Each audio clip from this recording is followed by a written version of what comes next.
This is Rob Carbone, and you're listening to BD4, where there's no better way to get your Yankees and Knicks analysis. Barrett from shake and bake, hits a three. That's alive in the crowd with Barrett. 5 on the 24. Barrett previously in the air ball. The drive, the land, backs him home. Gets it back, keeps it out there. Barrett for three. RJ Barrett from down. He's got a quick trigger three. Gets another triple. Looking for more. Flip to the buzzer. And it's gone! J.R. Smith from way downtown at the buzzer. Novak, good open look. Puts it in. To Ewing. That'll make the Garden War. Ewing faced a double team, but still was able to hit. Knox with the finish. And the foul. Novak, good open look. Puts it in. Excellent ball move. Houston ducks under. Got it! With 8 tenths left.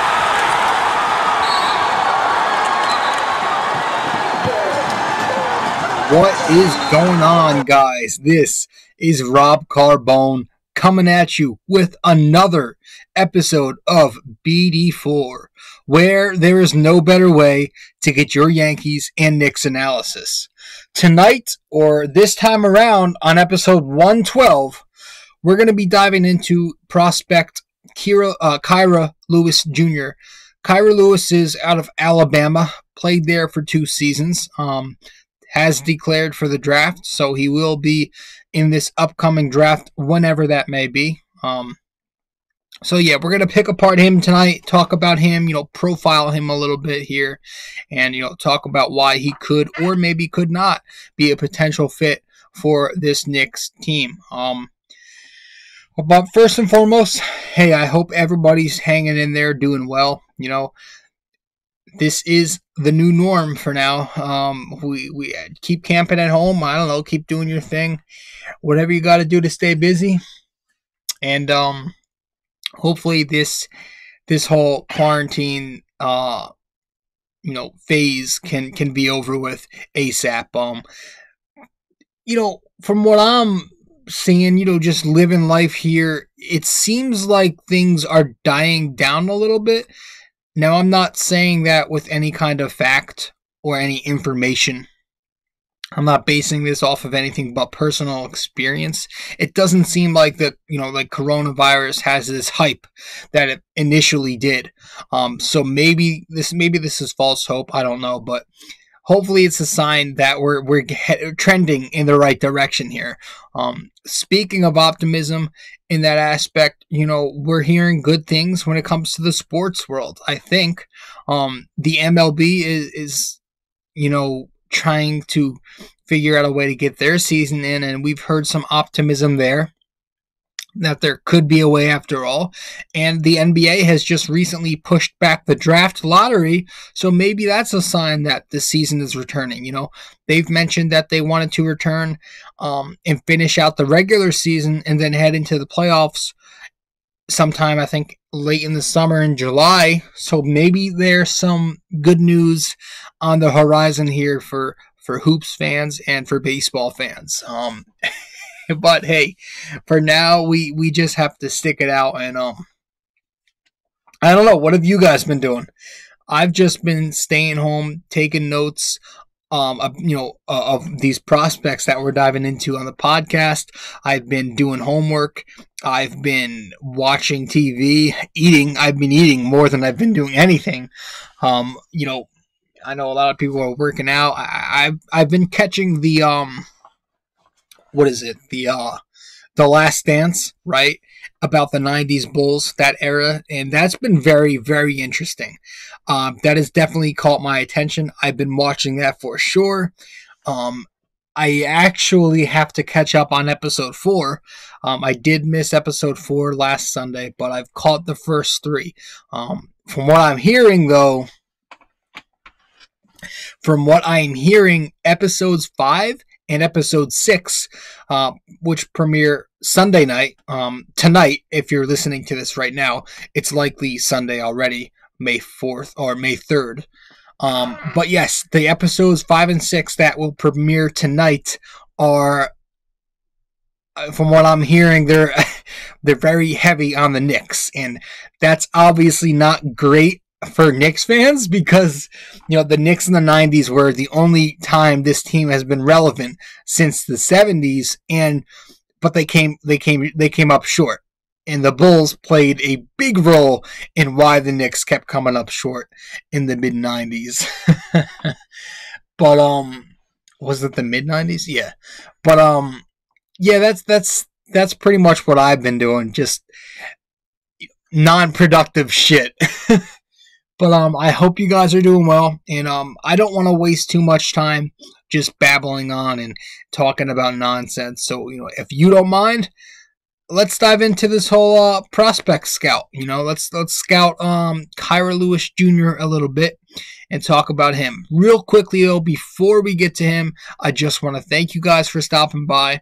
I want to say, if you haven't subscribed yet to the podcast, BD4, be sure to subscribe to BD4. Go to all of our different platforms and download, follow, and subscribe that way just by going to my website.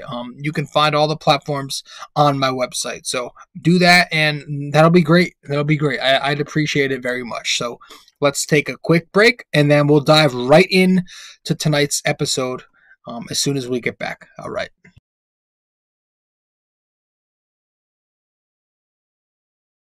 Hey guys, really quick, I just want to remind you, you can go to my website, nysportstalkrc.wordpress.com/connect, and that will display all of my information, where to follow me on social media, how to subscribe to the blog, and how to subscribe to my podcast on the many different outlets we have.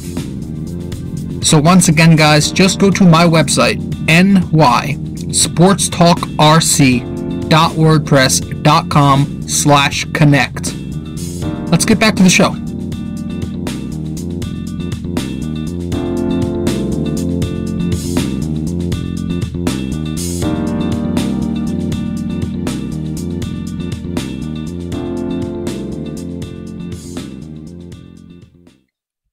Now, in order to draft somebody like Kira Lewis, the Knicks would likely have to trade up in the draft and move up. So they have the assets to do so. They definitely have the assets to do so. It wouldn't be my preference, but they can do it. They can trade up in the draft to go for better talent and acquire somebody like Kira Lewis Jr.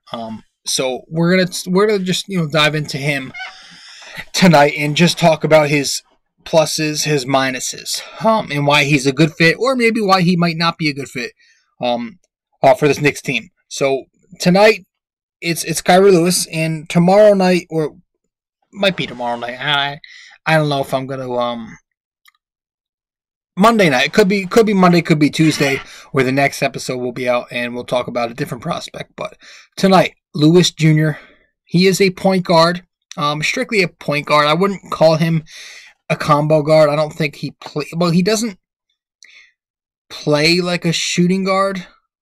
Oh, I'm sorry, he doesn't play like a point guard, but he doesn't really have the size to be a combo guard.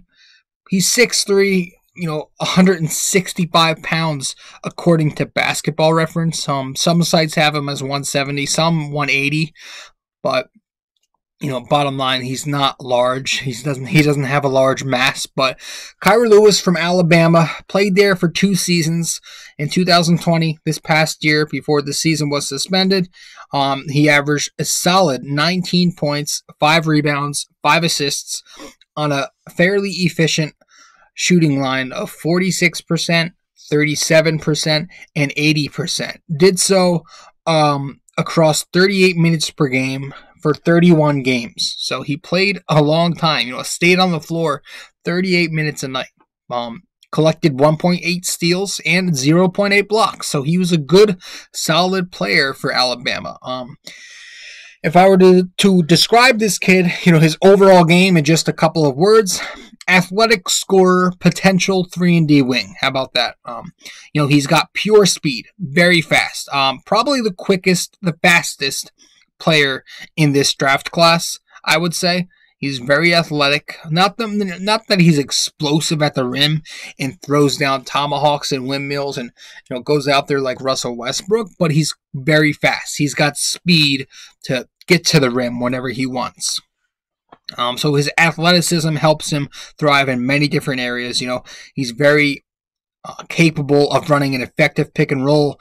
I think he'll be an effective pick and roll player in the NBA because of his speed and because of his shooting ability. But his speed also helps him, again, get to the rim. It helps him be a great off-ball motion cut player. He'll make the off-ball cuts and cut hard because of that speed and athleticism. And I think that will definitely benefit on the Knicks to be a player who's going to have options. You could play him with a bunch of lineups because he's not ball dominant. So that's a plus there. But yeah, he's a good shooter too. He's at least adequate both off the dribble and on the catch.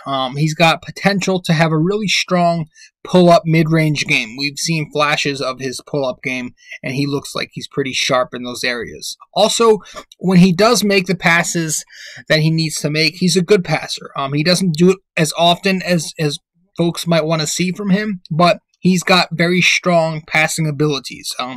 Kira Lewis can make those live action passes with either hand. He's not predominantly right-handed or left-handed. He can make right or left. Sorry, he can make a pass with either hand. Also, a good 3-level passer. Can hit you on all spots. In the inside, can hit you in the mid-range area of the post, or can hit you on the perimeter.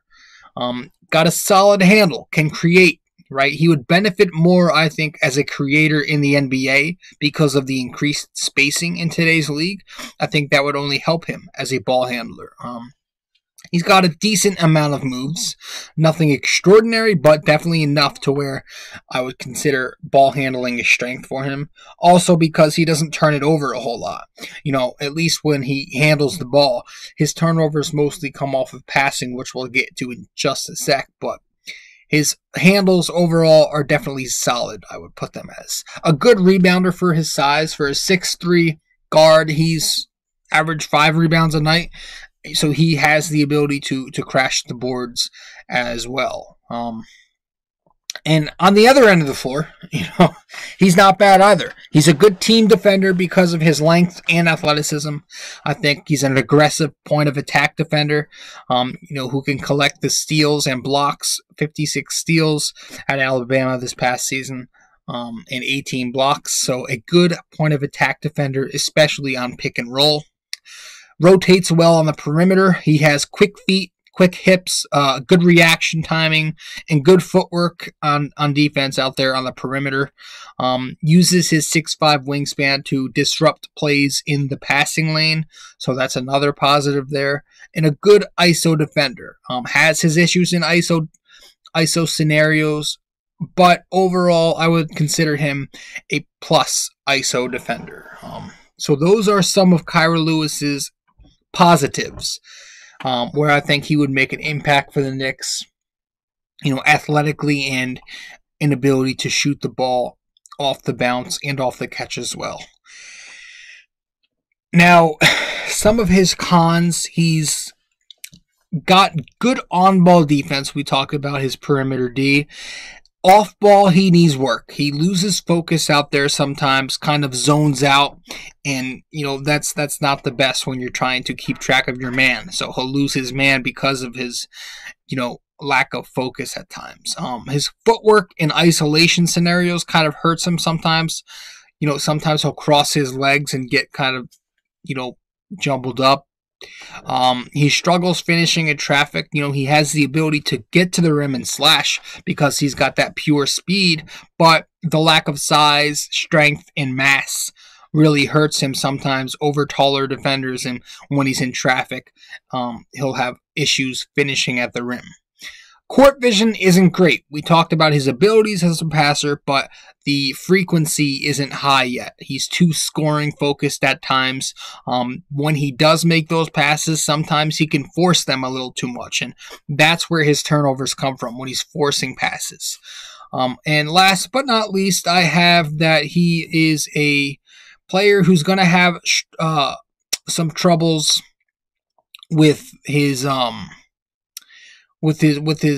defense when it comes to switching. He's not very switchable because of his lack of size.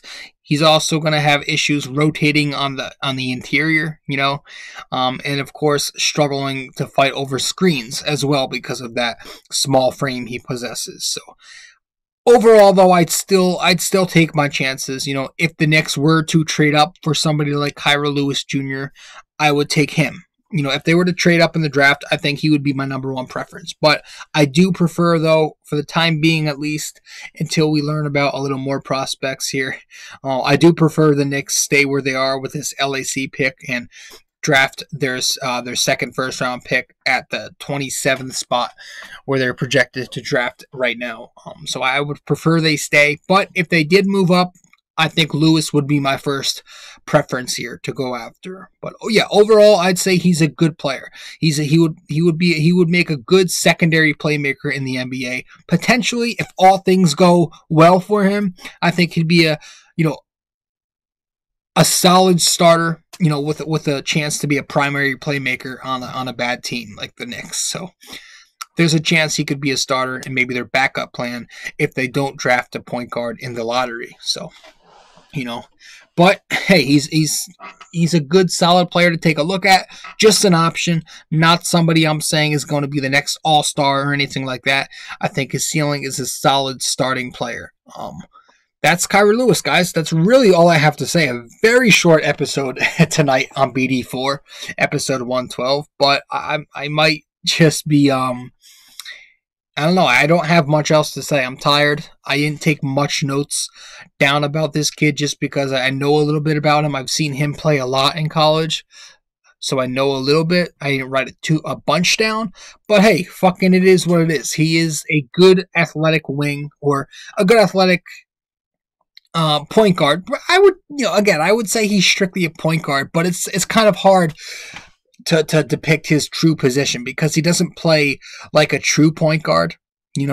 He's more of a scoring guard, so maybe an off-ball too. But again, he doesn't have the size for that yet. So it's going to be interesting to see how he fits into certain lineups at the NBA level. But I think the Knicks should take a look at him. It won't hurt. Trust me, you need all the talent in the world. He's been compared to De'Aaron Fox. I like to compare him to Colin Sexton. He's got that speed, that athleticism, that ability to slash and get to the rim. So that's it, guys. That's all we're going to talk about tonight. I think we wrapped it up pretty good, right? Talked about everything we needed to touch on. And Kira Lewis Jr., a pretty decent scouting report. I hope it wasn't too terrible. Guys, thank you so much. I appreciate everybody who stops by, listens to, and watches BD4.